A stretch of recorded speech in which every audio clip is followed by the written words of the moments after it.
Ja, ihr habt es vielleicht mitbekommen. Ich habe ein neues Motorrad. Ich habe was Neues gebraucht. Was Schnelles, was Lautes.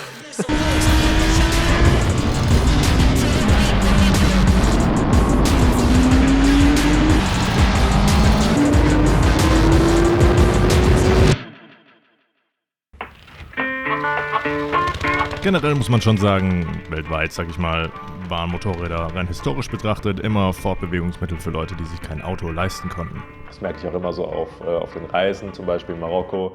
Viele Familien haben kein Auto, weil es sich finanziell nicht rentiert. Die haben einfach nur ein kleines Moped, ist halt viel günstiger. Und lustigerweise war das bei mir damals genauso. Mein erstes Motorrad war eine Honda CBF 500 aus dem Jahr 2008. Ich habe das Ding komplett verbeult von der Fahrschule gekauft für, ich glaube, 2000 €.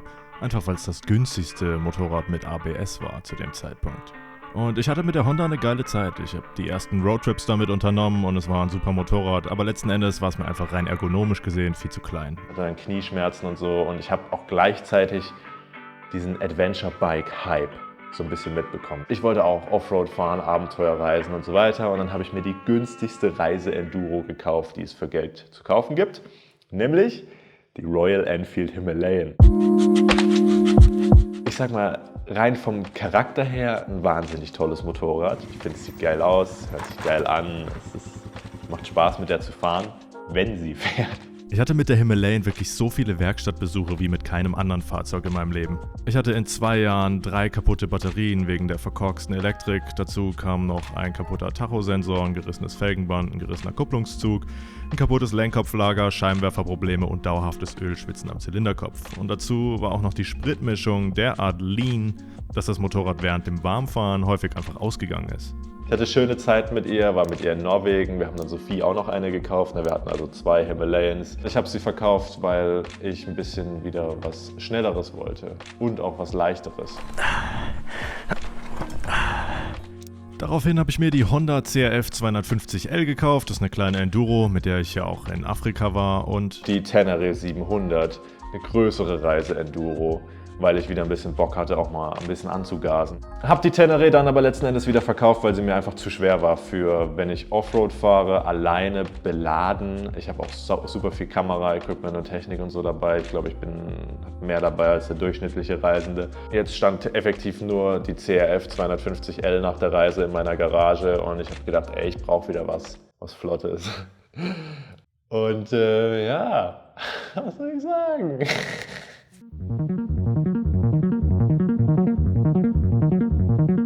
Ich hatte tatsächlich ursprünglich wirklich Lust auf ein Elektromotorrad.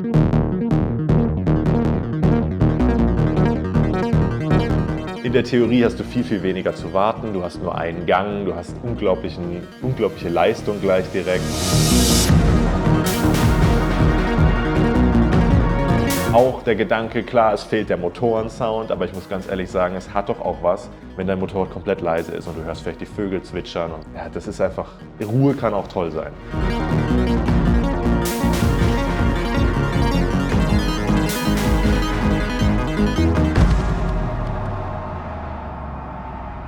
dann habe ich die Preise gesehen und das Thema hat sich eigentlich relativ schnell erledigt. Ich habe mir dann eine Liste gemacht an 5 Verbrennermotorrädern, die für mich in Frage kommen. Auf meiner Eierraketen-Einkaufsliste steht die Triumph Street Triple, die KTM 690 Enduro oder SMC, die Honda CB 650R, die Kawasaki Z900 und zum Abschluss noch die Suzuki SV 650. Dann ging es erstmal darum, Probefahrten zu organisieren und da sind die ersten 2 Motorräder schon mal rausgefallen. Triumph zum Beispiel wollte Geld für die Probefahrt und das trotz der relativ hohen Selbstbeteiligung im Schadensfall. Leute, ich komme zu euch, weil ich Interesse habe, euch ein Motorrad für 10 Steine abzunehmen.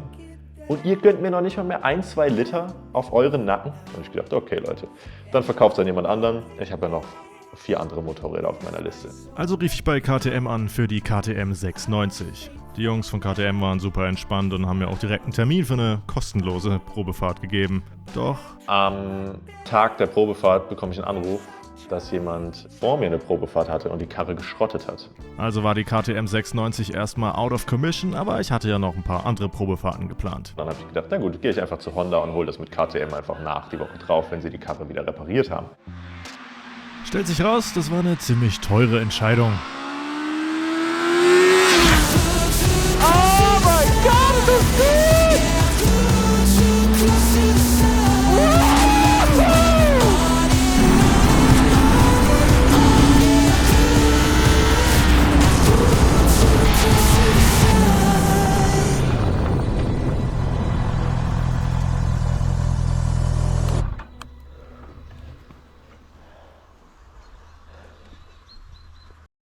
Ich musste nicht mehr auf irgendwas anderes steigen. Ich bin zurückgekommen von der Probefahrt und habe sie direkt gekauft.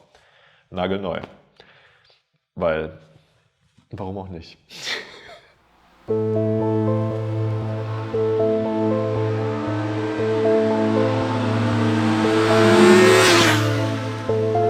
Darf ich vorstellen? Das hier ist Helga 650.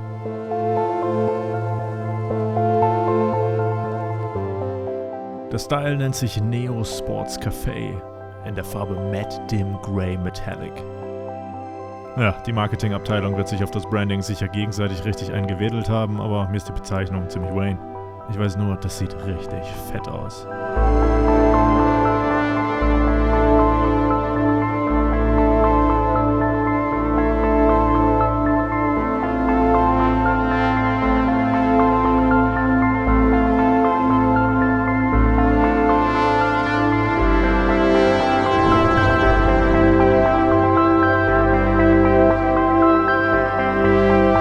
Wie ihr wisst, schneide ich seit Jahren beruflich Videos, unter anderem für Simplicissimus. Aufgrund der vielen Rückfragen von euch habe ich jetzt einen Videokurs erstellt, mit dem ihr als Anfänger von mir Videoschnitt lernen könnt.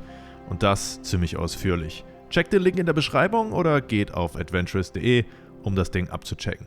So schön das Motorrad ist, es gibt auch so ein paar Stellen, die, finde ich, nicht so hammer aussehen. Der Kennzeichenhalter ist halt ein absoluter Kran. Ich weiß nicht warum, also das ist ja echt der Wahnsinn, was das für ein Oschi ist.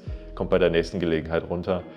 Die Spiegel sehen auch ziemlich billow aus, sie funktionieren, aber sind einfach hässlich. Die Fußrasten sehen aus, als kämen sie direkt von wish.com, also nicht schön. Die Angstnippel unter den Fußrasten sind auch viel zu lang, also man macht ungefähr 2 Grad Schräglage und schon schleifen die Fußrasten. Ja, aber das sind alles, das sind so kleine Sachen. Ja, ich meine, was Spiegel, Fußrasten und Kennzeichenhalter, das ist einfach weg damit und neues Zeug her und dann hast du diese Probleme gefixt.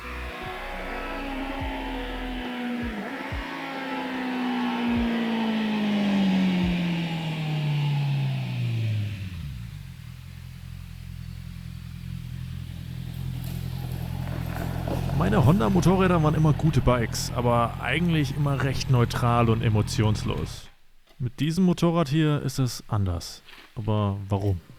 Es ist ein 4-Zylinder-Reihenmotor und ich weiß nicht, wie viele von euch schon mal ein 4-Zylinder-Motorrad gefahren sind, aber meine Güte, das ist einfach Chefkiss. Das ist Zucker. Das ist Zucker.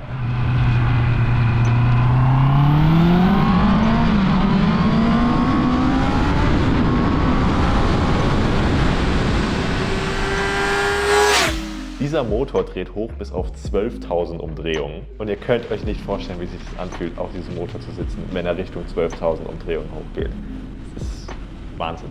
Und gleichzeitig ist dieser Motor, dadurch, dass es ein 4-Zylinder ist, auch unfassbar smooth. Gerade im Vergleich mit meinen Einzylinder-Motorrädern. Ryan von Fort9 hat ein grandioses Video zu verschiedenen Motorenkonzepten in Motorrädern gemacht, was ich euch in der Beschreibung verlinkt habe. Kurz gesagt, ein 4-Takter mit 4 Zylindern sorgt für viel Laufruhe und einen unverkennbaren Sound. Oder in Ryans Worten: For the first time, it's not bum, bum, bum. It's bum,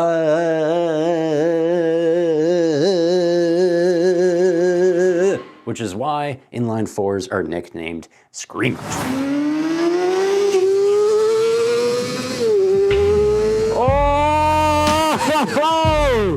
Ja, mal schauen, wie lange ich die CB650R jetzt behalte. Ich habe ja doch einige Motorräder ausprobiert die letzten Jahre, aber mein Plan ist schon, sie lange zu behalten, deswegen habe ich sie auch neu gekauft. Ich habe auf der anderen Seite schon wieder so 2, 3 Motorräder, die ich mir gerne auch in die Garage stellen würde. Zusätzlich mal schauen, was passiert. Denn ihr wisst ja, die korrekte Anzahl an Motorrädern ist n+1.